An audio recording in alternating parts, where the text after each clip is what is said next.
que l'homme est tripartite, l'homme a trois parties. Et dans la manière dont l'homme est tripartite et l'homme a trois parties, Dieu a sa manière d'aborder la hiérarchie, de hiérarchiser les trois parties de l'homme.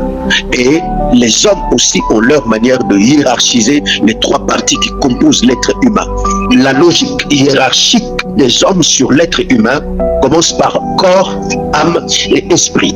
C'est-à-dire, ça donne la première place, ça donne plus d'importance, plus d'ascendance, ça donne la priorité au corps.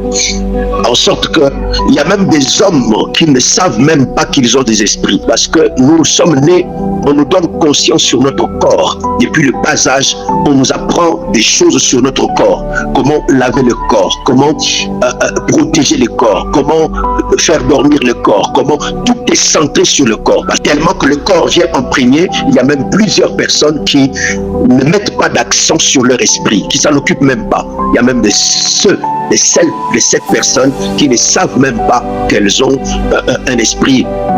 Deuxièmement, il y a la logique hiérarchique de Dieu. La logique hiérarchique de Dieu sur l'être humain. Dieu présente esprit, âme et corps. Esprit, âme et corps.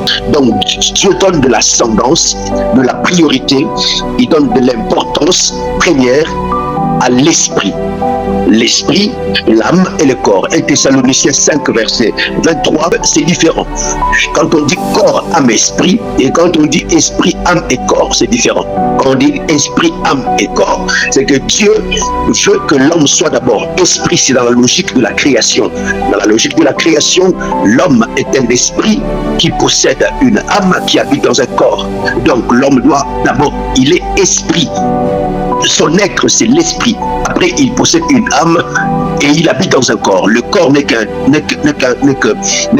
qu'une sorte d'enveloppe. Le corps n'est qu'une maison, comme l'apôtre Paul appelle une tente. C'est une maison, c'est une tente, c'est un tabernacle. Quand l'homme meurt, le corps retourne à la poussière.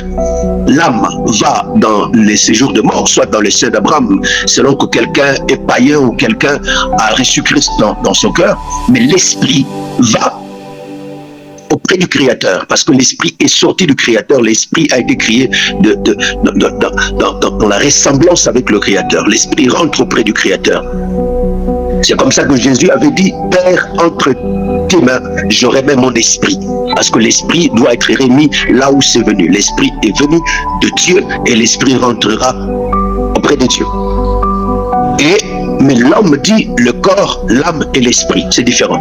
On donne beaucoup plus d'ascendance au corps. Ainsi, vous allez trouver qu'il y a cette réalité selon laquelle l'homme a plus développé, l'homme a plus conscience de son corps que de son esprit. Et quand nous venons en Christ maintenant, Dieu veut restaurer l'ordre, il veut restaurer la hiérarchie, il veut en sorte que l'esprit soit la première chose, que l'âme vienne ensuite, après le corps vienne après. C'est-à-dire que l'esprit domine sur l'âme et que l'âme domine sur le corps.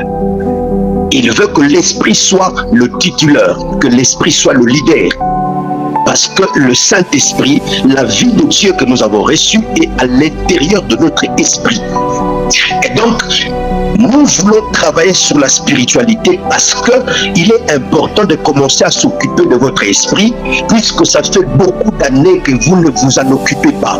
Vous vous êtes occupé beaucoup de votre corps, de votre beauté, de vos habits. Je ne dis pas que c'est mauvais. Elles veulent bien paraître. Elles font de la beauté, de la manicure, de la pédicure, quoi encore, de make-up, de wake-up. Je ne sais pas trop, je ne suis pas femme.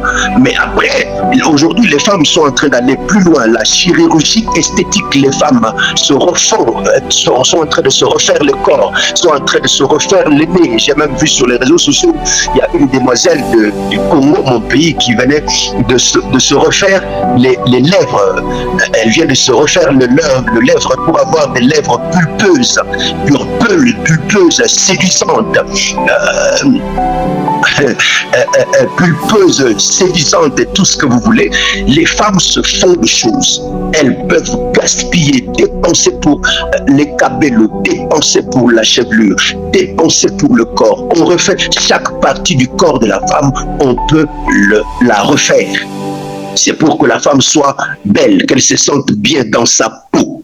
Dieu veut imposer cette hiérarchie parce que nous devons maintenant nous occuper de notre esprit.